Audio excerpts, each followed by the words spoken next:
Olá pessoal, vamos dar continuidade aqui à teoria cinética dos gases. Tá? Nós vimos anteriormente o conteúdo de calorimetria e agora a gente vai entender o comportamento dos gases. Tá? É uma teoria proposta para explicar como que as moléculas de um gás se comportam quando estudadas confinadas no recipiente. Tá? Na teoria cinética dos gases, a gente tem que entender, primeiramente, antes de tudo, o conceito do gás ideal. O que é isso? O gás ideal, pessoal, é um gás, né, que a gente admite que exista, né, em teoria apenas, tá? Não na realidade. A gente admite a existência dele para facilitar os nossos estudos. Olha só o que diz essa introdução. Geralmente, não podemos ver um elemento ou uma substância na fase gasosa. Tá? Então, o que eu tenho? Se eu tiver um gás aqui contido nesse recipiente aqui, né, o fato é que as partículas são muito pequenas e eu não consigo ver as moléculas aqui dentro. Eu não consigo enxergá-las no microscópio, por exemplo. Assim, eu não consigo ver as moléculas e tal, o átomo. Eu tenho o quê? Eu tenho partículas microscópicas muito pequenas, tá? Que se comportam de uma certa maneira, só que eu não posso enxergá-las nem medir de fato, assim, com precisão, como é que ela se movimenta aqui dentro. Tá? Então, a matéria em estado gasoso é um desafio para os estudiosos, porque, diferentemente do estado sólido líquido, nós não temos controle assim, sobre o comportamento dessas moléculas. Tá? Elas estão escondidinhas aqui. Tá? Aqui nós temos o zoom de um gás qualquer. E essas partículas elas são estudadas e, infelizmente, a gente não tem um certo controle. Né? Nós não podemos ver esse gás, né? Apesar de sentirmos a sua presença. Né? E, logicamente, não podemos observar o comportamento das partículas, átomos ou moléculas de que o gás é constituído. Foi o que eu falei. Nós não temos controle. Não conseguimos observar como observamos, por exemplo, o comportamento de um líquido ou de um sólido. Podemos, no entanto, fazer vários experimentos com os gases e, a partir do resultado desses experimentos, criar um modelo para o comportamento dessas partículas. Tá? Então, o gás ideal aqui vai ser necessário porque a gente precisa criar um modelo, pessoal, para a gente estudar todos os gases. Tá? Imagina se eu tiver que criar um modelo para cada gás, ou dizer assim, o gás hidrogênio se comporta dessa maneira, o gás oxigênio dessa maneira, daquela maneira. Não tem como eu fazer isso, porque eles são praticamente iguais do ponto de vista microscópico, são muito pequenininhos, estão expandidos em um volume qualquer, e o comportamento que diz respeito à característica do próprio elemento não pode ser distinguido. Nós não conseguimos distinguir o comportamento do hidrogênio e do oxigênio no seu aspecto físico no recipiente em relação ao movimento e à desordem gasosa que existe ali dentro. Tá? Então eu preciso propor uma ideia e uma teoria para os gases que englobe todos os gases. Tá? Continuando aqui, as equações que utilizamos para estudar o comportamento dos gases nunca fornecem valores exatos. Então, assim, nós vamos entrar futuramente em equações que calculam. Por exemplo, esse gás está aqui dentro, ele tem volume, ok? Que é o volume do recipiente. Ele tem pressão e ele tem temperatura. Esses fatores são calculáveis, não é? Eu posso alterar a condição desse gás, por exemplo, eu posso baixar esse disquinho aqui escuro, né? E deixar ele aqui. E com isso eu estou alterando o volume dele, então eu posso manipular a minha amostra e calcular a variação de volume, temperatura e pressão, só que eu não vou ter valores exatos, porque as minhas equações elas levam em conta um modelo de gás que eu proponho para mim estudar e que, na verdade, esse gás ele não existe, por isso que é chamado de gás ideal. Tá? Na tentativa de nos aproximarmos mais do valor exato, porque eu não consigo controlar o comportamento, então o meu cálculo ele tem que ser aproximado, estabelecemos condições ou características de operação de um gás. Tá? Então, a teoria cinética dos gases, ou teoria do gás ideal, é justamente isso, um modelo. Então, veja bem, pessoal, é um modelo sem existência física, Então eu vou imaginar um gás e na verdade ele não existe e vou aplicar esse modelo ao gás real, ao gás que existe, né? Então é um modelo utilizado para explicar de modo generalizado o comportamento dos gases. Assim, dizemos que um gás ideal para as aplicações das equações é aquele que possui algumas características. Então vamos ver qual é a característica do gás ideal. O que nós vimos até agora é que eu não tenho controle sobre o meu gás e eu não posso explicar perfeitamente o comportamento dele. Existem diferentes matérias gasosas e eu preciso de um modelo, né, que vai ser usado como cálculo, como análise, que leve em conta um comportamento de um gás que eu chamo ideal, que não existe na prática, mas que vai fazer com que eu possa aplicar cálculos num gás no laboratório e tal. Tá? Parece meio confuso, mas aqui nós esclarecemos de uma maneira que vai agregar o que a gente tem falado até agora. Vamos ver as características de um gás ideal. Então, vamos lá. Resumindo, o gás tem um comportamento que eu não controlo, né? Beleza. Então, eu elaboro um modelo de um gás que não existe para calcular, né, o comportamento desse gás que existe, desse gás real. Então, vamos ver as características do gás ideal. O volume de um gás é igual ao volume do recipiente que o contém. Isso aqui acontece verdadeiramente na prática, né? Por exemplo, se eu tenho esse recipiente aqui, ó, dá uma olhada.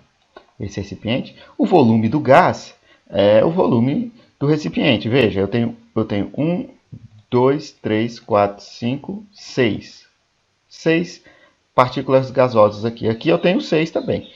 O volume desse gás é o volume desse frasco. Esse mesmo gás aqui nesse recipiente já tem outro volume. Então, quem determina o volume do gás é o próprio recipiente, tá? O volume das partículas é sempre desprezível em relação ao volume do recipiente. O que é isso, pessoal? O gás é tão pequenininho, esse gás é tão pequeno, que esse volume aqui, o tamanhozinho das partículas, é praticamente desprezível em relação a todo o volume que eu tenho no meu recipiente. Daí funciona da seguinte forma. Esse gás aqui, ele está aqui, mas ele é tão pequenininho que a distância entre uma partícula e outra é infinita, é muito grande. Tá? E há praticamente vazio aqui, se eu considerar que esse volume é relativamente grande e o meu gás é muito pequenininho. Tá? Então eu praticamente desprezo esse volume aqui, de tão pequeno que ele é. O volume da partícula, tá? O volume da partícula é ínfimo, tá? Isso vai ser importante lá na frente, tá? A pressão que o gás exerce é o resultado das colisões das partículas do gás contra as paredes do recipiente que o contém. Essas colisões ocorrem sem variação de energia total. Veja, as moléculas estão no estado gasoso, elas estão agitadas aqui dentro, né? Essa molécula colide aqui. Colide aqui. Essa outra colide aqui, porque elas estão alucinadas aqui dentro. A pressão do gás é justamente o resultado dessas colisões, tá? Essa é a pressão do gás. Essas colisões ocorrem sem variação da energia total. O que isso significa? Cada moleculinha dessa tem uma energia. E quando ela colide com as paredes do recipiente, ela não perde essa energia. É isso que a gente assume. Na prática, isso acontece? Não, pessoal. É óbvio que quando uma partícula se choca na parede do recipiente, ela transfere energia. Nós não conseguimos verificar isso. Mas é óbvio que quando a partícula encosta na parede do recipiente, ela perde energia. Só que, lembra, eu estou imaginando um gás ideal, um gás que eu tenho que desprezar essas perdas, porque senão eu não consigo elaborar um modelo. Então eu desprezo a energia que a moleculinha perde quando se choca na parede do recipiente, porque ela pode perder velocidade, ela pode perder energia, ela pode perder, por exemplo, temperatura, só que isso não pode ser controlado, eu não tenho como medir isso. Como eu não tenho como medir, o que eu faço? Eu desprezo esse aspecto. Tá? E eu desprezo e digo que o gás ideal, por isso o nome é ideal, as colisões ocorrem sem perda de energia. Outra característica do gás ideal: ter moléculas que se movem desordenadamente distante umas das outras. Tá? Então eu considero o gás ideal um gás com volume mais expansivo, né? Porque se eu pensar num gás que está bem confinadinho, bem próximo às suas moleculinhas, esse gás as moléculas vão diminuir essa distância. Pode ser que ele vire líquido, né, de ficar tão perto assim. Tá? Então eu preciso de desordem, eu preciso de uma distância dessas moléculas. Então você já pensa que o gás ideal ele tem que ter um volume, né, maior, né, porque senão as moléculas ficam muito próximas. Possuir moléculas que colidem eventualmente umas com as outras e com as paredes do recipiente. Essa colisão é perfeitamente elástica e desprezível, foi o que eu falei anteriormente. Então, o gás ideal vai ser considerado o seguinte: essa moleculinha aqui, dá uma olhada, essa moleculinha eventualmente vai colidir com essa. E mesmo que colida, eu preciso desprezar essa colisão, porque não tem como eu estudar essa colisão. Eu não tenho controle sobre ela, então eu tenho que desprezar ela no meu modelo.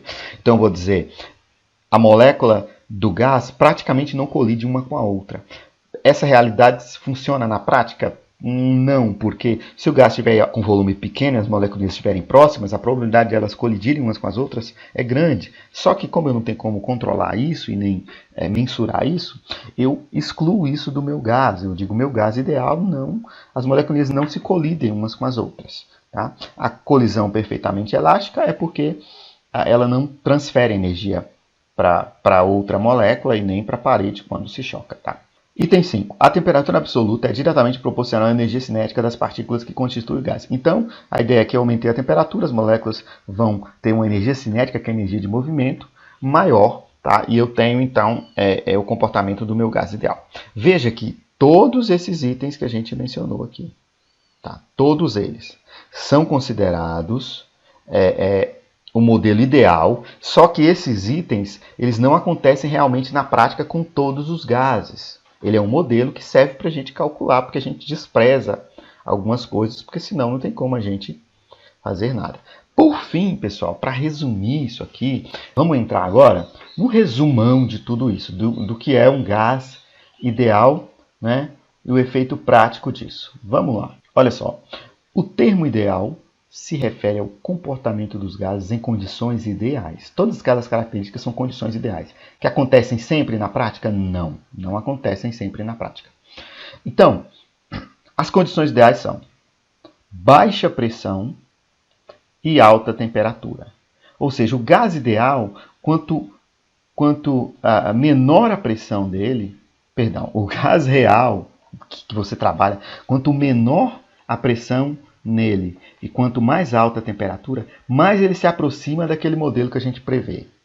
Assim, concluímos que o comportamento de um gás real é o gás que eu estudo lá, que é o que de fato acontece, se aproxima progressivamente do modelo estabelecido para o gás ideal, são as características que a gente estudou, à medida que a pressão diminui e a temperatura aumenta. Então veja aqui, eu tenho o comportamento de um gás, eu tenho aqui um volume qualquer. Quanto maior esse volume, maior é a pressão. Se eu diminuir o volume aqui, veja que a minha curva está decrescendo e a minha pressão está aumentando. Né? O volume e a pressão são inversamente proporcionais. Então, estou diminuindo o volume, o meu espaço aqui dentro está diminuindo. Aqui eu tenho muito espaço, menos espaço ainda.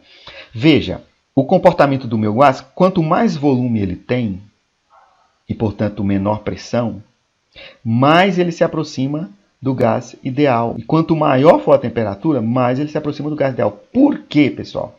Porque essa condição de maior volume, que é essa primeira condição aqui, e menor pressão, é a condição que propicia um grande afastamento entre as partículas. Nós não dissemos antes que nós desprezamos os choques, as colisões, porque nós não temos como mensurá-las? Então, quanto mais espaço eu tenho, maior é a probabilidade de o gás não colidir, é um gás rarefeito. Então, quando eu tenho um gás rarefeito, ele se aproxima desse modelo do gás ideal, de modo que a presença de uma partícula não afete a outra. Então, a gente vai pensar o seguinte, o gás ideal é um gás que é um modelo elaborado para estudar todos os gases. O gás real, que é o gás que eu estudo no laboratório, não acompanha 100% esse modelo, mas quando o gás real está em altas temperaturas e baixas pressões, ou seja, eu tenho um volume grande e tem temperatura grande, com temperatura as moléculas ficam alucinadas e estão aqui como um gás normal, né? ela não liquefaz, não vira líquido. Eu garanto que seja um gás a altas temperaturas. E baixas pressões, ou seja, um espaço maior, as moléculas elas têm a tendência de se movimentarem sem se colidirem umas com as outras. Tá? Eu garanto isso porque eu diminuo eu diminuo a pressão e eu aumento o espaço entre elas. E quando o meu gás, na realidade, se comporta assim, ele está se aproximando desse modelo. E esse modelo a gente aplica para todos os gases, tá, pessoal? Pessoal, vamos para os nossos exercícios resolvidos. Essa parte é meramente teórica, tá? Na próxima aula a gente vai entrar nos cálculos. Olha só, exercício da FUVEST. O rótulo de uma lata de desodorante com aerossol, tá? Aerossol é aquela mistura, né, de líquido e gás, quando você aperta lá o seu Rexona, lá, o seu deodorante, ele emite aquele gás lá, né? Meio líquido, meio úmido, né? Apresenta, entre outras, as seguintes informações. Propelente, gás butano. O gás propelente é o gás que arrasta a essência, por exemplo, do seu perfume ou do seu deodorante para fora. É o gás que arrasta, né? Quando você aperta ali com variação de pressão. Tem que manter isso longe do fogo. Então você precisa manter a lata de aerosol, a lata de um deodorante longe do fogo. A principal razão dessa advertência é, veja bem, então eu tenho a minha latinha de aerossol aqui, eu aperto, né, o gás sai. Né? Então tem gás aqui dentro confinado. Tem o gás propelente, que é o gás que arrasta a substância para fora. Então veja bem, por que eu tenho que manter essa lata longe do fogo? Letra A. A principal razão é o aumento da temperatura faz aumentar a pressão no interior da lata, o que pode causar explosão. Pessoal, se eu aquecer o meu deodorante aqui, o meu Rexona, esse gás vai aumentar a sua temperatura e vai se expandir, vai aumentar as colisões, aumentar a pressão interior, e é óbvio que pode causar sim uma explosão, rompendo a estrutura do meu deodorante. Tá? Então essa aqui é uma forte candidata, letra A. A lata é feita de alumínio, que pelo aquecimento pode reagir com o oxigênio do ar. Pessoal, ainda que a lata de alumínio seja aquecida e derreta, esse não é o maior problema, ele que é a principal razão dessa advertência. Então, o fato do alumínio se queimar não é um problema em si, né? Porque ele está dizendo mantenha longe do fogo. Não é só porque o alumínio queima. A principal razão, provavelmente, é porque o gás pode se expandir e causar uma explosão. Tá? Então essa letra B não tem sentido. Letra C. O aquecimento provoca o aumento do volume da lata com a consequente condensação de gás. É fato que quando eu aqueço a latinha, as moléculas se expandem e o gás tende a querer sair e aumenta um pouco o volume da lata. Tá? Só que o gás não se condensa, pessoal. Muito pelo contrário, né? Se eu estou aquecendo, não vai se condensar. Condensar é passar do estado gasoso para o líquido. Então, essa C não existe. Tá? Letra D. A lata pode se derreter e reagir com substâncias contidas no seu interior, inutilizando o produto. Novamente, ainda que a lata reaja com algum tipo de substância, tá, a altas temperaturas, esse não é o maior problema, porque o nosso maior problema, a principal razão, é letra A. A explosão, tá, do meu frasco. Item 2, exercício 2. A poluição do ar é um dos efeitos colaterais inevitáveis e indesejados pela sociedade moderna. O monitoramento, a prevenção e a remediação da poluição do ar envolve interações entre ciências, negócios e políticas públicas. As propriedades e o comportamento dos gases podem ajudar a explicar por que a poluição do ar é difícil de se combater. Considere as afirmativas relativas ao comportamento de um gás ideal. Então vamos julgar aqui. Expande-se para preencher o volume de qualquer recipiente? Correto, né, pessoal? A gente viu lá que o gás ele expande e ocupa o volume do recipiente. Tem densidades variáveis, dependendo das condições? Pessoal, lembra da densidade? É o quê? É massa sobre volume. Então, o volume do gás varia, né? Eu posso ter um volume de gás grande, pequeno, médio, como a gente viu lá. Então, a densidade é variável, porque o volume do gás é o volume do recipiente. Então, se eu tiver um recipiente pequeno, esse valor de volume vai ser pequeno, a densidade vai ser maior. Se eu tiver um volume de recipiente grande, o volume aqui vai ser maior, tá? e a densidade vai ser menor, e assim sucessivamente. Então, o volume do meu gás aqui interfere na densidade, é por isso que ele tem densidade variáveis dependendo das condições, tá? Verdadeiro também.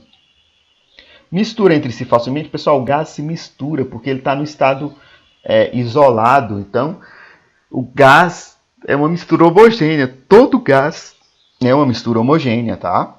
Altera o volume com variação de temperatura perfeito. Se aquecer o gás, as moléculas se expandem e tendem a empurrar as paredes do frasco que o contém. Tá? Então, todas estão corretas. Né? Letra D é a minha resposta.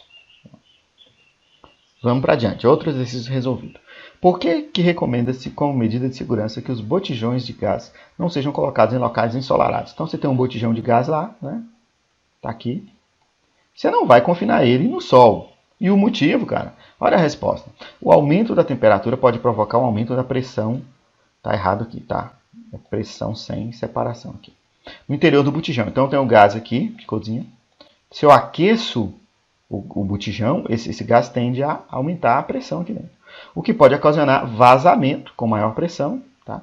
Como o gás de cozinha é uma substância inflamável, eventuais vazamentos podem colocar em risco a segurança do local. Então, esses são os motivos. Agora, vocês vão dar um print aí, resolver esses exercícios para a gente, corrigir na próxima semana, tá? Dá um print aí e próxima aula a gente traz a correção, tá? Tem outro aqui, exercício aí, 3 e 4. Anote aí, dá um print e faça depois. Se a aula, pessoal, tá muito rápida, vocês podem reduzir a velocidade aí no YouTube. E também, se ficou um pouco complexo essa análise do gás ideal, e de fato é um pouco ambíguo, né? Você pensar no modelo de gás que não existe e usar esse modelo no gás real, no gás que existe, parece um pouco estranho, mas essa é a ideia, tá? E se tiver alguma dúvida aí, menciona aí no grupo, que a gente vai estar realizando aí algum tipo de correção, apontamento, tá? Para vocês entenderem o conteúdo, tá? Forte abraço, a gente se vê na próxima.